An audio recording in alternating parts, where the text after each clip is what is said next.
Everybody, Jer here at The View with your Leeds news for the 6th of October. There's loads. There's loads to get through, and we're going to fly through it.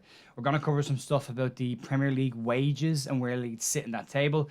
Fitness levels of the club are said to be higher than they've ever been. Rapha was branded as the worst player this week. Christian Pulisic and Cody Gakpo being linked again with some details on them, and some information on Joe Gelhardt, Charlie Creswell, as well as Mark Roca. So we're going to fly through this and we'll get stuck in. We'll start off with a press conference done with Jesse Marsh this week where he was asked about the club's current fitness levels. Leeds were obviously notorious under Marcelo Bielsa for having the highest fitness output and most runs per game of any team in the Premier League. And it appears under Jesse Marsh that trend will continue. Jesse Marsh was quoted saying that the club have focused more on 11v11 sessions recently with the lack of games, but that the players' physical data is at an all-time high at level that the club hasn't seen. He also said the BMI is at its best level. The club has the body mass index, it's like weight to fitness ratio. So that is at the highest level that it's been at any period in Leeds. So really, really good to see that the levels that Bielsa had set and the standards that had been set have been pushed on again by Marsh. A slightly bigger squad as well, so burnout and injuries probably not as big a factor as they may have been under Marcelo. But great to see that starting off. We're going to move on to players that did well under Marcelo Bielsa. And Rapha has had a tough couple of weeks over at Barcelona. 1 goal in 9 games for Barcelona so far, and was labelled by Gazzetta dello Sport and Corriere dello Sport in Italy as the worst player on the pitch in their recent Champions League game. Barcelona lost 1-0 to Czech club Victoria Pilsen. And Rapha was subbed in the 64th minute, but Correa had said that they were surprised that he wasn't subbed sooner than that, saying that Rapha is all smoke and no fire. The player was given a rating of 5 out of 10 by both publications, with Gazzetta going further to say that the player never tackles, doesn't cuts inside without any real purpose, doesn't shoot, has no end product, and that Xavi should have taken him off sooner than he did. It's not been a great spell for Rapha currently at Barcelona. He started really well, but has found himself on the bench in more and more games, and sometimes being an unused substitute. So the grass isn't always greener on the other side. It's, what did they say? It's greener where you water it. So I hope he turns it around. It is his dream move, and I'd hate to see it flop on him. But yeah, tough time. He's going to have to big test the character from there. He's going to have to step it up a bit. Moving on to players that have been linked heavily with Leeds, and we're going to get into that time again with the World Cup being so soon and with the international break coming pretty quickly. All the January stuff is going to start coming soon, and you hope Leeds will make their moves early again if Leeds decide to move at all. Christian Pulisic has been linked again with Leeds this week, and now a cut price of around £35 million has been labelled with it. Jamie Carragher was talking about the player, and he was saying the lack of minutes he's getting currently for Chelsea is a deep concern for the player ahead of a World Cup that could be his poster boy World Cup for American sport. He is seen as the golden boy of American soccer, and if he's not playing consistently, he will start for America, but will he be in the best physical condition and best ability to showcase what he can do at the World Cup? And that's questionable. He was left on the bench for the 3-0 win in the Champions League this week and has only played 12 minutes under Graham Potter, barely used under Thomas Tuchel, and you thought with Potter coming in maybe he'll get more minutes, and it seems that he's getting less minutes under Graham Potter, so there could be an issue there. Jesse Marsh, a big fan of Christian Pulisic. Leeds have been interested and tried to get him on loan during the summer, or at least express an interest in getting him on loan during the summer. We'll have to wait and see what happens there. That could be an interesting one. I like Pulisic. I'd like to see that happen. That would be a huge signing, but revenue-wise for the club as well, he sells huge amounts of shirts in the States.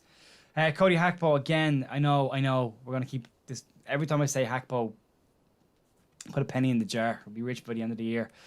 Cody Gakpo, so PSV have said that they may have to look at selling either him or Ibrahim Sangare. This is due to financial issues at the club. Failing to qualify for the Champions League and the knockout stages and ending up in the Europa League has put them in a situation where they have to cut their costs. Gakpo and Sangare are the two highest profile players, and unlikely the first two out the door. James Marshman said that it is a financial matters, which means PSV will have to sell at least one of them, and that's going to be interesting. Leeds are still heavily linked with the player, and publications in Holland have said that Leeds are very actively still interested in the player, so that's going to be interesting.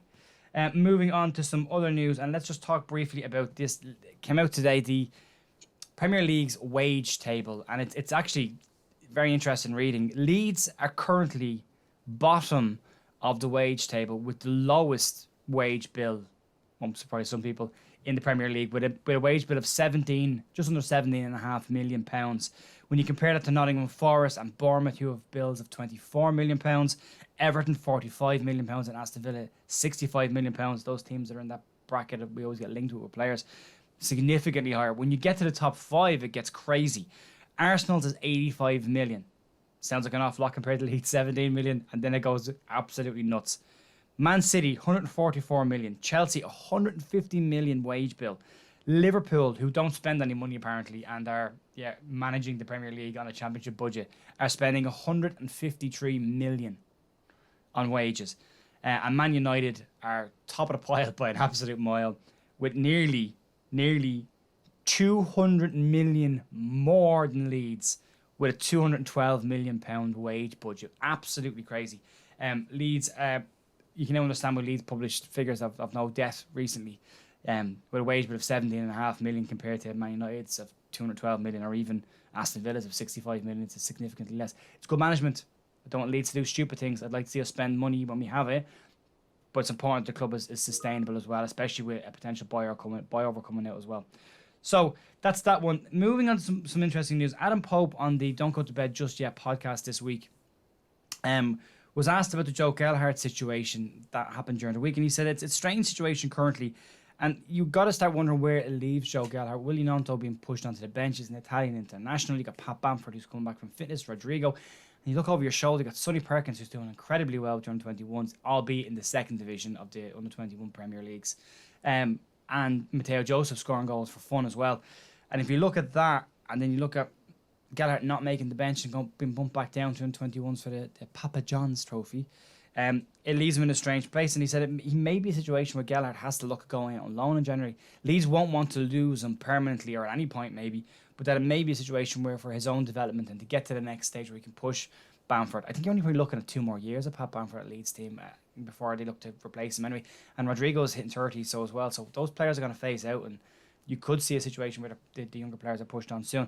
As I know we all love Joffy and we want him to be in the team, but for his own development, is now the right time for him to go and get some loan games, or do we want him in this middle bit where he's kind of not playing a huge amount of games but dropping between 21s in the Premier League team? Let me know. Could Joe Gelhardt go out on loan? Would it be worth him going out on loan? Do we lose something if he goes out on loan? Assuming the loan is to bring him back to be the main striker in maybe next year. Let me know what you think in the comments. I'd love to know what people's thought on. Interesting to see. Charlie Creswell, speaking of the younger players in the squad and people from Academy Dreams, Charlie Creswell was dropped by Millwall last night. Didn't play at all and wasn't on the bench for the game. Gary Rout was asked about this and said that it was nothing to do really with much. It was just a case of they had a bench. They had certain players that they wanted to impact the game on the bench, and Creswell didn't make the mark on that. He did say, though, that there are there are elements of Charlie Creswell's game that he needs to improve defensively specifically, and that will need to improve. And that's why he's there. That's why he's on loan at Millwall, to get better and to work on this stuff. He said that it'll probably come back into the starting 11 the next game or two anyway, so it could just be a case of resting him a little bit, working on some bits with him, taking him out of the fire and then putting him back in. He does have 2 goals and an assist already this season. From a defender's perspective, it's a pretty good season. And then lastly, just to finish up with some positive news before we go over time, Mark Roca has been on a list of Premier League midfielders, has the most progressive passes of any midfielder in the Premier League. He's got 49 progressive passes so far this season, and that puts him 3 ahead of Kevin De Bruyne on 46 and 6 ahead of Bruno Fernandes on 43. So good company there, and doing really, really well. So there you go, bumper news, loads to talk about, and I'll see you back here tomorrow for more news. See ya, bye.